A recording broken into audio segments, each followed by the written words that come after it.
Welcome to This Week in the PNFL. I'm your host, Mark Hill, and along for the ride this evening is Mitch Grawl and Dean Chambers. How you doing tonight, fellas? Very good. All right. I hope you guys had a good weekend out there. Lots of sports going on in the real world. You had the men and women's NCAA basketball going on. You had hockey going on. You have baseball season just starting out. If you're into soccer, you had the soccer going on for MLS and the UFL, which is the spring league, started up again. Plus, you had the PNFL games going on and the PCFL championship going on. So you had a lot going on this past weekend for you sports fanatics. So, last week's show was a pretty good show. I'd like to thank everyone that, obviously Mitch and Dean and also our guest James for being on the show as well. So, a lot to talk about that we enjoyed last week. Going into week 5, there was a lot of things that was discussed in last week's show. And from the results of this past week's games, we had 2 games that went into overtime. Let's see. I don't really see anything that would look at a potential upset, but we'll go through that. It's going to be interesting because I want to get your guys' take on this, and I get kind of curious here, and you guys talk about how you think about the games, how they went. So we're going to jump into that in the first segment. Second segment, I'm going to talk about some stuff on the forum with the trash talk section. So we're going to do that a little bit. And then, obviously, the third segment, we will talk about the Week 6 games, and then Dean will give us an update on the PCFL Championship number 2.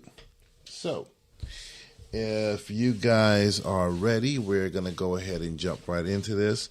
Player of the Week was Spencer Rattler, quarterback of Philadelphia. We'll talk about his outstanding play this past week.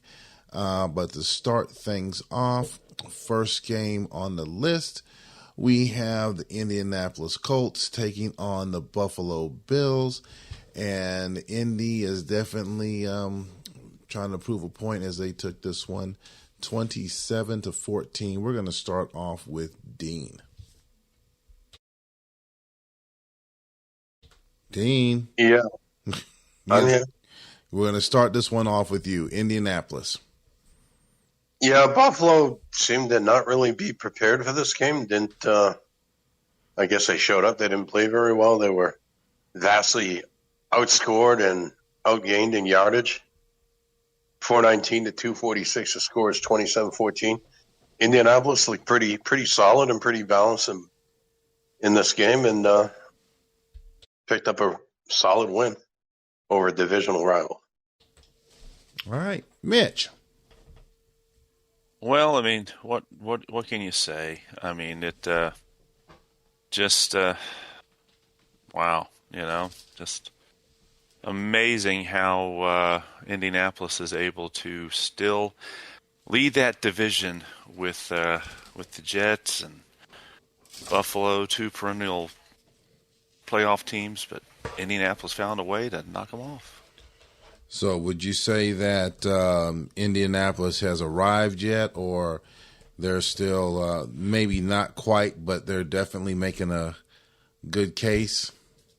Well, they second in the league in points allowed right now, so they're holding their teams.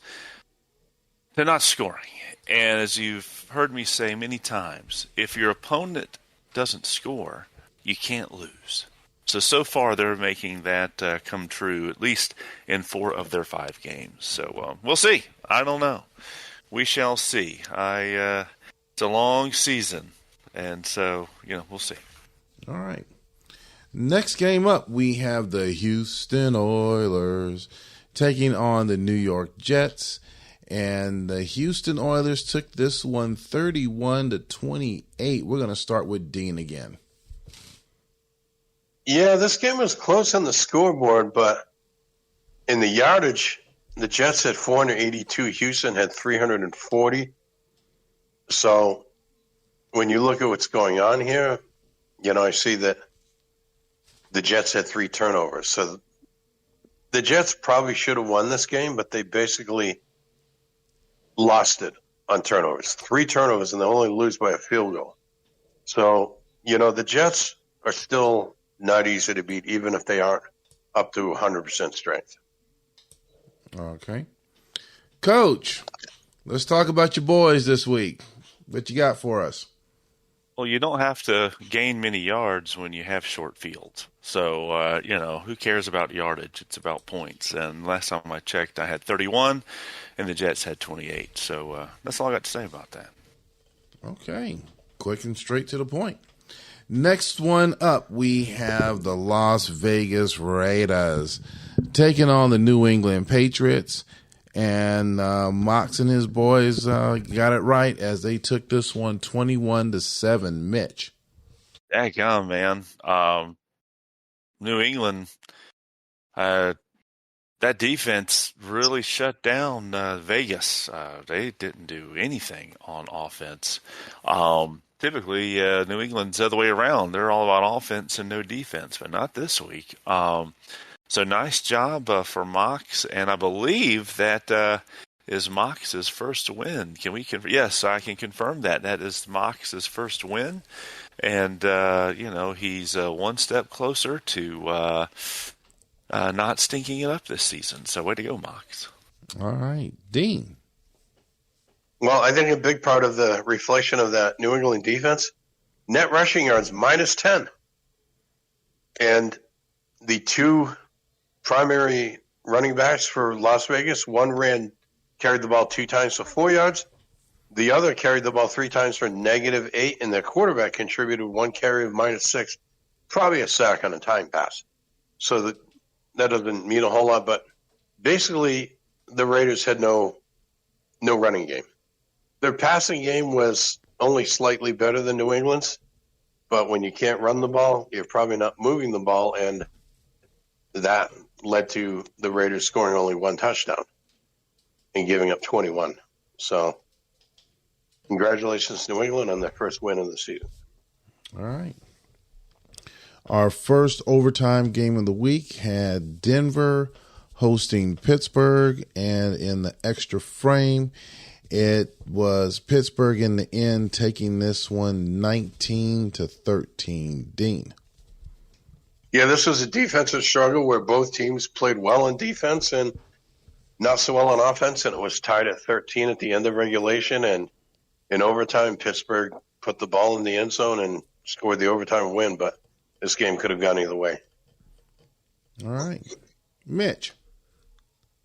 Well, I wasn't sure how this was going to really go. I thought Pittsburgh, either one could have won this game, and obviously going to overtime, it proves that. But, Pittsburgh stepped up. A nice game for old Trevor Lawrence. I know that Pittsburgh had been going with, the dude who played at Kentucky, who played at Tennessee in the real NFL. I just went completely blank. But anyway, I won't say Lyle Lovett, but that's not who it is. I don't know off the top of my head. Yes, him. Yes, Will Levis, not Lyle Lovett. But anyway, so they had Trevor Lawrence playing this week, and he stepped up big against the usually really tough Denver defense. So, nice win for Pittsburgh. Okay. Next game, we have the Atlanta Falcons hosting the Philadelphia Eagles, and another rough outing for Dean and his Falcons as Philly took this game 28-15. Mitch. Well, these quarterbacks with horrible ratings, if they're coached correctly and play a not so great defense, they can look pretty good. And that's what happened with Rattler this week with 363 yards, 3 touchdowns, 70% completion percentage. I mean, my goodness. I mean, he was like playing 7-on-7 out there this week. 73% third down conversions for Philadelphia. I mean, that's nearly unheard of. But And they ran the ball for 147 yards. So, my goodness gracious. So a nice win for Dan and the Eagles. And I'm sure that James, sitting up in the owner's box, looked down like Jerry Jones and was very pleased. Okay. Dean. Well, James had correctly pointed out that I was wrong in calling his starting quarterback a rookie. He's a second-year player. But he's a seventh-round draft pick with so-so skill ratings. But he played against a terrible defense, which allowed him to complete 73% of his passes and become not just a player of the game, but the player of the week. So this game was 15-28, but might as well have been 3-28. Terrible result. Ouch. Hey, straightforward and honest. Next game, we have Chicago hosting Washington, and Chicago is definitely they're having a rough outing right now as the Redskins took this one 44-17. Yeah, the new acting coach, whatever his title is, of Chicago,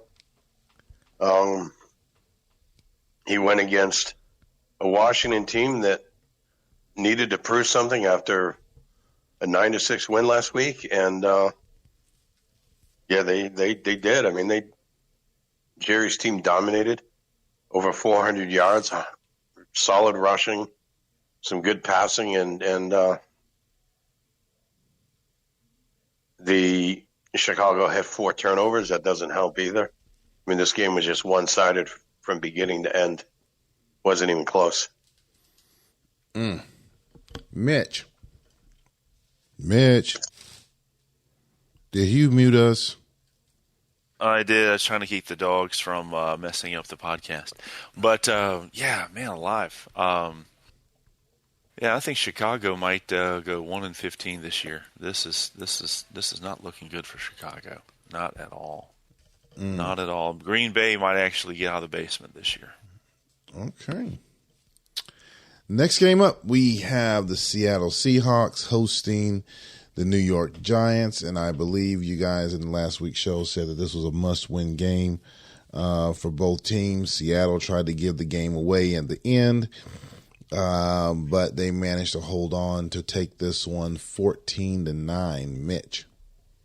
Yeah, Seattle, offensively had some pretty good balance there, both running and passing the ball, and I think that helped, keep the ball under control for a while. Plus, it helped give them third and shorts and allowed those third down conversions to keep the drive running. So, good complementary football for Seattle against a Giants team that had some promise coming out the gate, but they're starting to fall back into their typical 6-10 format or form. So we'll see how the rest of the season goes for the Giants. All right, Dean. Yeah, this is mostly a defensive battle between these two teams. Seattle did put together 2 touchdown scoring drives.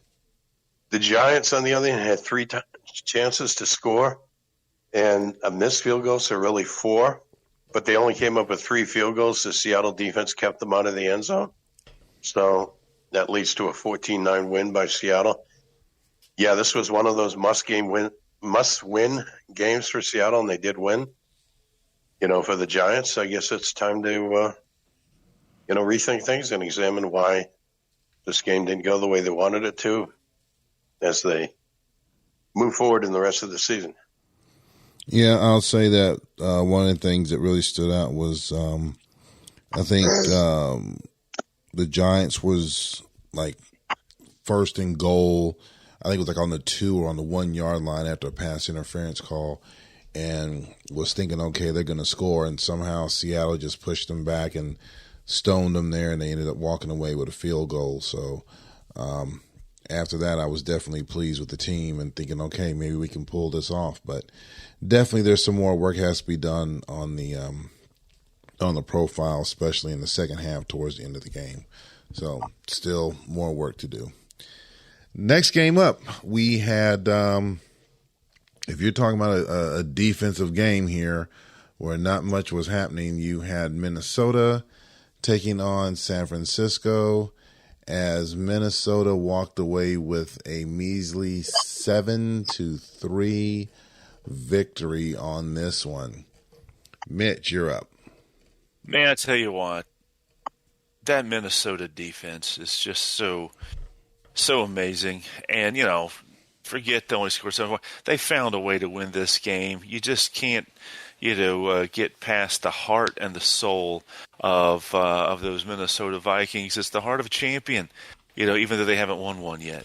But it's just grind it out, fight it out. Doesn't matter who it is. They even let a safety get the player of the game this week. So just absolutely amazing coaching job by Barney, and they're continuing to keep pace with Seattle. So nice job, Minnesota. All right, Dean. The longer he continues to wear that Minnesota Vikings cheerleading outfit, we're going to have to get him signed up for some gender-affirming care. Oh, He's going to be ouch. transitioning. I knew you were going to come up with something on that one. I knew it. Oh, go ahead. Finish it up. This game was all defense. 10 points scored total by the two teams. There was virtually no offense here. The 49ers had an interception that probably didn't help. Neither team showed up to play any offense, and Minnesota did manage to score a touchdown that won the game. A single score won the game against a field goal. You can't get more defense than that. Against a scoreless tie at the end of 5 quarters, it'd be the only way you get more defense than that. Yep. Very defensive minded. Not much really happening there on that one. So, next game up, we have our second overtime game of the week, and our last game of the week, we have Jacksonville hosting Green Bay, and in the extra frame, it was Jacksonville taking this 26-20. Dean. Yeah, we had some score in this game. It was tied at 20 at the end of regulation. Jacksonville had over 400 yards offense. Statistically, you think they would have won this game, but at the end of regulation, they still had the same 20 points that Green Bay did. And you would say maybe this is a game that Green Bay should have won, and Green Bay continues to improve but fall just quite short. Jacksonville scored the touchdown in overtime and won the game. Yep. Mitch. So this week it's an overtime game. Oh, my gosh. I keep thinking that Shugi's going to get this breakthrough, and it is. It's going to come. It's going to come. There's just too much talent on that Green Bay roster not to win at least 8 games, no matter how much Shugi blows it. So we'll see. We'll see. But, man, another heartbreaker for the guys in yellow and green. But I'm confident. I am confident that they are going to figure something out, and at some point they're going to win a game. I don't think they can. No, there's no way they can go 0-16, can they, guys? I don't think so. I think they'll No. I'm sure they'll get a victory out of here somewhere. There aren't 16 unique ways to blow a game, so he can't go 0-16. No way. No. He'll pull one out here soon. Yeah, he has. Let's see, coming up: Minnesota, Indy, Philly, Seattle, Frisco, Washington, Chicago, Vegas, Frisco, Atlanta, and Chicago. There's some wins in there for them. There's definitely some wins in there. So he's just a little bit slow getting out the gate this week or this season. Trying to stay positive over here, Shuggy. Trying to stay positive. All right, so that was a very, very, very quick run through the Week 5 games. We're going to jump over into our middle segment, and this one was something that that Dean thought of that came out of the the forum in the trash talking section. So I'm going to hand this on over to Dean to get his started. I'll get it started off, and then we'll pitch it all over to Mitch. So you're up, Dean. Yeah, someone posted this meme on social media about 328 days, reflecting back on Atlanta leading 28-3 over New England in that Super Bowl and then ultimately losing. And just to try to get some trash talk and discussion going, I raised the question, is it time for a change for my team? I've been thinking about how Steve moved his team to Buffalo, and that maybe, I don't know, I just tried to raise some talk about whether or not it'd be time for my team to make another move at the end of the season. And it got some responses. It got some very good and wise coaching advice from Jerry, and then a little bit of other discussion. And I'll let Mitch chime in with what he suggested in response to this discussion. Well, let's just be honest. We know it has nothing to do with ratings or game planning and all that mumbo jumbo and stuff that Jerry put on the board. I don't know what the heck Jerry's talking about. We all know it's about find the team, change your team name, get a cool uniform, and then go back and get the quarterback who took you to a Super Bowl. Because at the end of the day, we know it's the individual players that are making the difference. It has nothing to do with the coaching and the rating. So change the creamsicle orange. Go to Tampa. You'll look cool. You'll be in a nice weather environment. And go get the quarterback who took you to a Super Bowl. Guaranteed 10 wins right there. Okay. Forget all that mumbo-jumbo that Jerry's talking about. He's just wrapping all mumbo-jumbo into something that sounds logical and process-oriented that can be repeated success. And we all know that's a bunch of baloney. Just throw spaghetti at the wall, Dean. You'll be all right. Ouch.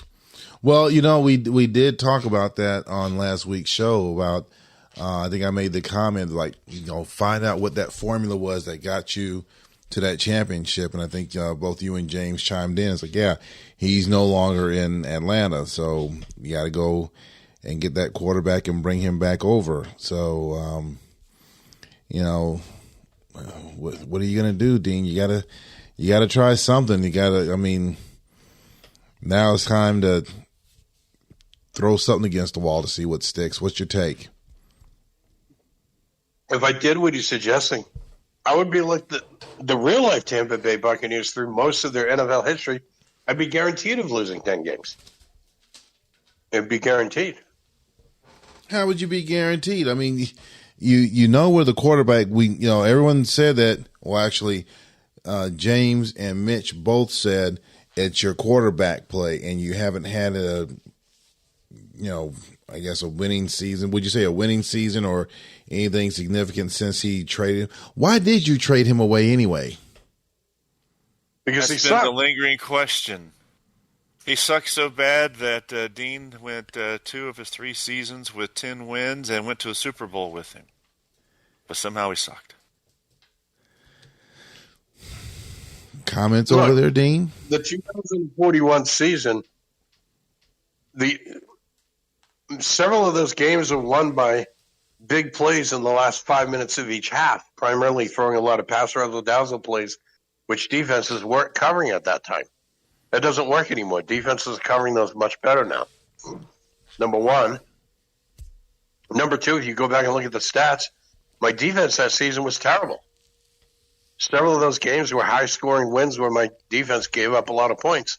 And some of the losses were lopsided losses where my defense gave up way too many points. Mm-hmm. Well, here's the thing, though. See, the only thing that's changed since then is that you don't have Justin Fields because your defense still kind of stinks. And so the only thing that's different is Justin Fields. It's the curse of Justin Fields. You won 26 games with Justin Fields in 3 seasons, and I don't think you've won 26 games since you traded him. If that were the case, Justin Fields would have won at least 26 games since then, and he hasn't. Well, because Sam Darnold's already on Chicago, and he's playing behind Sam Darnold, which now actually Fields probably should be the starter, but the coach stinks. So that's not Fields' fault. But I would take Justin Fields. I would happily trade Baker Mayfield right now for Justin Fields. No questions asked. Send the offer to Justin. Send it. Justin ain't dumb enough to make that trade. Ain't no way he's going to give up Justin Fields. He's the top-rated quarterback in the league. Well, behind Joe Burrow, I guess. I think Joe Burrow, is number one, and Fields is the second-rated quarterback. Okay, so I should trade the number one guy for the number two guy. Oh, no, you should be winning a lot more games with the number one guy, so you got to be better at coaching. So basically, it's a hot mess over there, and there's plenty of places where he can start off to get everything fixed. But wouldn't Joe Burrow look awesome in those creamsicle uniforms? In the big sombrero in Tampa? I'm not the one who... Even if you don't go get Justin Fields, I mean, Joe Burrow, my goodness. But then again, Spencer Rattler just threw 360 on the defense. So maybe you should go look for the 50th rated free agent quarterback and go that route or something. I don't know. Who knows? Wow. Maybe the quarterback position isn't the issue. Maybe not, man. That's why I typically don't put them very high up on my draft board. All right, so in this particular topic or this line, being that Atlanta is sitting at 1-4, looking at the other teams out there that have sub 500 records, do you see any other teams that need to look at trying to move to go somewhere else and hopefully a new change of scenery at the end of the season? I see New England at 1-4, Jacksonville 2-3, Chicago 1-4. I really don't want to consider that as a new coach. And then you got Sugar and Green Bay at 0-5. Mitch? Yep. Well, I told you Shuggy can't go 0-5, but go ahead, Dean. Yeah, Mark and Matt aren't going to move their teams. You can make the argument that Chicago should become the Bears of the Arizona Cardinals. That probably won't happen. Green Bay isn't going to move to another city. No, well, see, if you had Tampa though, there for the NFC East, you could actually, Chicago could go back to becoming the Dallas Cowboys, and this moved Atlanta into the West and call them Tampa. That way, you'd have the old Minnesota, Tampa, Green Bay, the Bay of Pigs there in the NFC West. Interesting. Yeah. Remember all we would need then was Seattle to become Detroit, and we'd be the Chicago Bears away from having the old NFC Central. Yeah, I don't want to move. I don't want to move my Seahawks. I think they're starting to do something decent. So I'm going to keep them right where they're at. I'm not going to do that. I remember those days when they called it the Bay of Pigs because Tampa Bay and Green Bay were routinely losing 10 to 14 games every season. I don't know that we want to recreate that in the PNFL, do we? Oh, I don't know. No, I don't think you want to do that. All right. I think we've kind of beat that one up. Man, we are just moving right along here. A very quick show compared to last week, which was much longer. So I guess we're going to kind of balance this out. So we're going to pivot on over to our third segment, which is our week 6 games. Looking at this, I don't see any pick'em games here. I think the biggest spread that we have here that I'm looking at is 10.5. And the smallest spread here I see is 3.5. I see some pretty good games here. I see a game where a team is definitely going to be challenged. And let's see. And I guess there's one team that's going to definitely, I don't know if I want to call it a make or break, but we'll see what they have available to them, what they need to do. So we're going to go and jump into this. Obviously, we have our lead pipe lock, so we're going to go and jump into that as well. First game up for week 6, we have the New England Patriots going against the Indianapolis Colts, and they're giving the Colts 7.5. Mitch. Well, Mock's at home, sitting in his igloo, for wanting to welcome in the Colts, riding in on a 3-game winning streak. I'm going with the Colts. I think the Colts are going to win this game. All right, Dean. Yeah, I think the Colts are going to be subject to some retaliatory tariffs when they go to visit Mox, but they're going to be a little bit stronger on the football field, and I think we'll win this game very close. Okay. Next one up, we have the New York Jets going against the Denver Broncos, and they are giving the Jets 4.5. Dean. Yeah, I think to quote your favorite quote, the Jets will do what the Jets do, and they'll win this game. Okay. Don't have any Jack this evening, so oh well. Mitch. I'm going with Denver. Okay. Denver. Actually, I left myself out in the last one because the last couple of weeks I've been picking. So, first game, I'm going to go with the Colts. And the second one, I'm going to go with the Broncos. Going against the norm, I'll go with the Broncos for the upset. So, next game up, we have the Las Vegas Raiders hosting the Houston Oilers. And they are giving the Oilers 9.5. Dean. Yeah, this party won't be very much fun for the Raiders because the Oilers are going to easily win this game. All right. Coach, what do you got for your boys this week?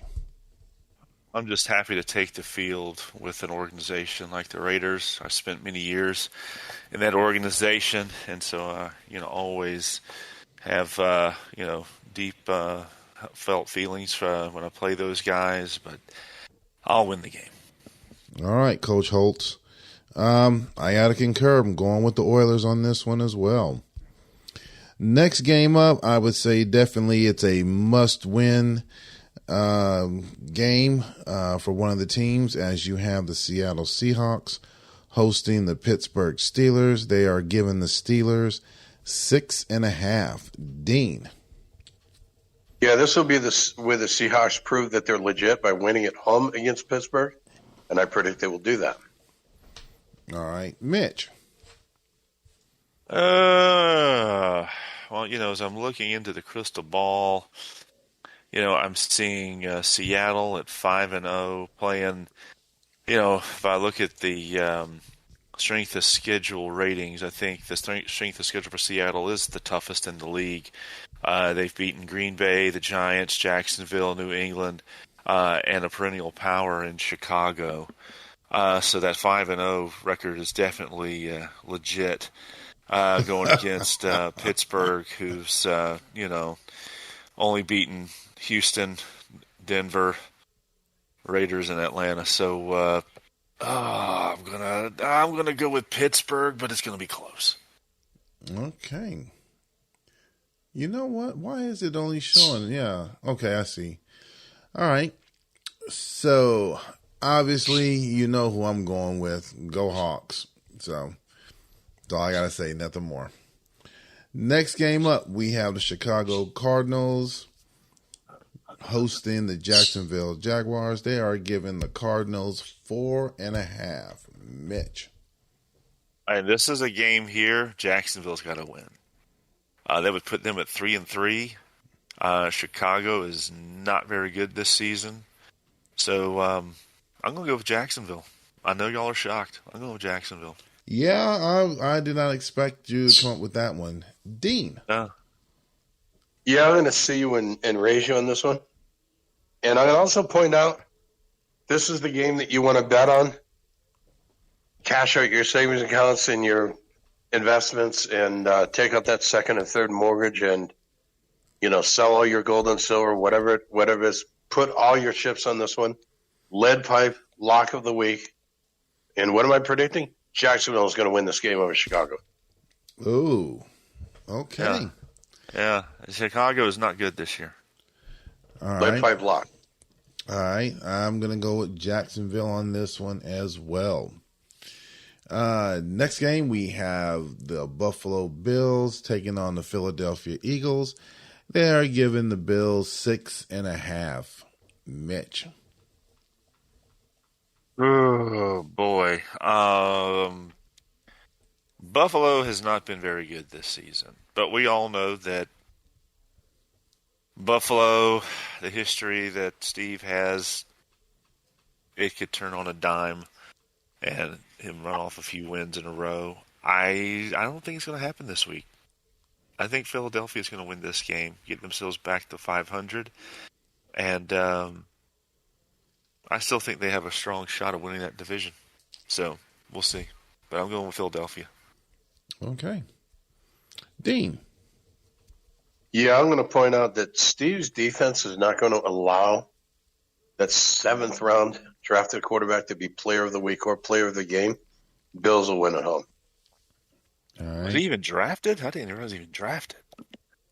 7th round pick. I thought he was a custom-made player or something, 0 points or something. I don't know. I'm gonna go with Buffalo. I know that James said that he has someone that's running his team right now, and it seems a little shaky there. And even though they did win against Atlanta, like Mitch said, Steve, you don't know what you're going to get, and he can easily turn it back on. He hasn't made that he's bagging or he's just packing it in for the season. That's when you really need to be worried. But I think he's going to win this one and take this one over Philly. So not only that, I'm going to put all my chips in on them this week. As for my lead pipe lock, that's how much confidence I have in them for this week's game. All right, coming down to our final 3 games, we have Charlie in the 49ers taking on the Washington Redskins, and they are giving the Redskins 7.5. Dean. Yeah, Charlie's 49ers can play tough at home, but if the Redskins play offense anything like this past week, and I think they will, the visiting team Washington will win this game. Okay. Mitch. Yeah, I don't see San Francisco winning. I'm going with Washington. All right. I got to concur with you on that. Though, let's be fair. Washington's 4 wins have been 2 against Atlanta and 1 against Chicago. So it's not like they've had murderers row out there, but I'm still going with Washington. Okay. And I will concur with you, and I will go with Washington this week as well. Next game up, we have the one that's the closest spread of all the games this week. We have the New York Giants taking on the Atlanta Falcons, and they are giving the Giants 3.5. Mitch. I'll go with the Giants. I'll go with the Giants. Not that Atlanta's not capable, but I'm going to go with the Giants. All right. Dean. Yeah, I'm going to pick the upset in this game. Okay. I'm kind of surprised it's 3.5 points. This could easily be a pick'em game. Really? Pick'em game with them sitting at 3-2 and Atlanta at 1-4. But then again, it's a division rival, so you tend to kind of get up for that. But yeah, because they have 118 points for, and you only have 65, so you definitely need to find that offense somewhere. Rich rarely picks the game smaller than 3.5. It seems like it's either 3.5 or pick 'em. It doesn't very often set a spread at like 1.5 or 2.5. Yeah. Well, I mean, if you find that offense, that's chance. But I don't know if you're going to find it this week. Sorry, I'm going to take the Giants this week for the win. Last game up.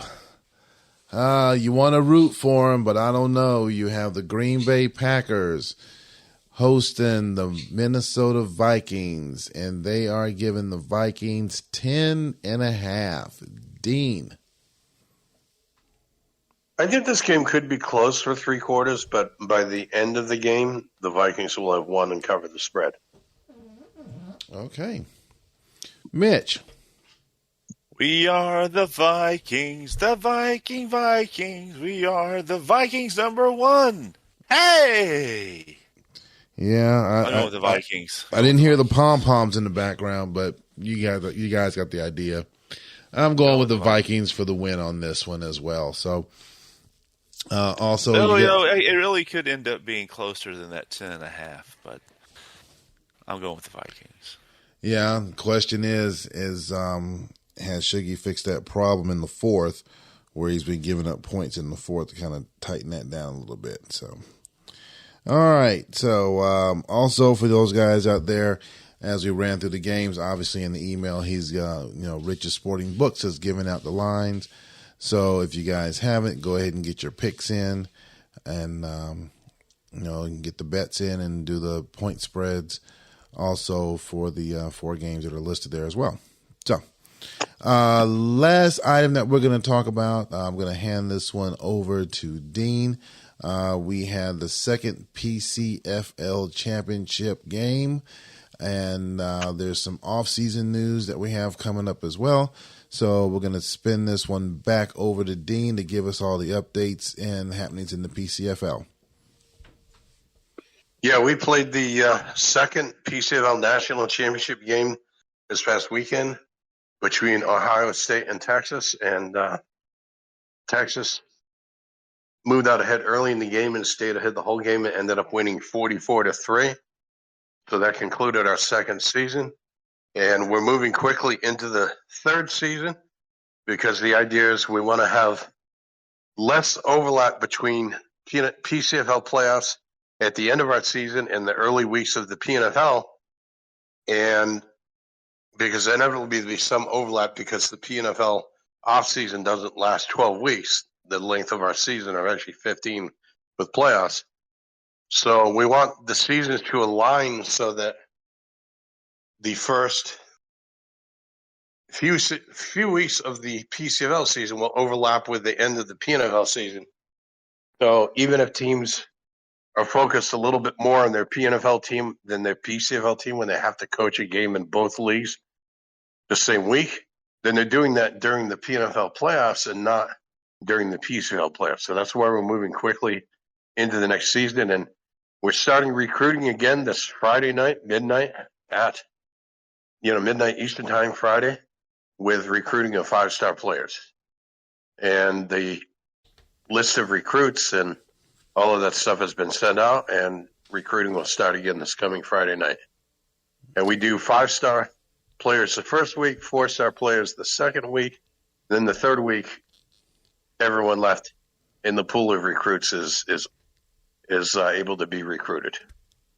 Okay. All teams 100 points, and it's just straight out bidding like we do bidding for free agents in the PNFL.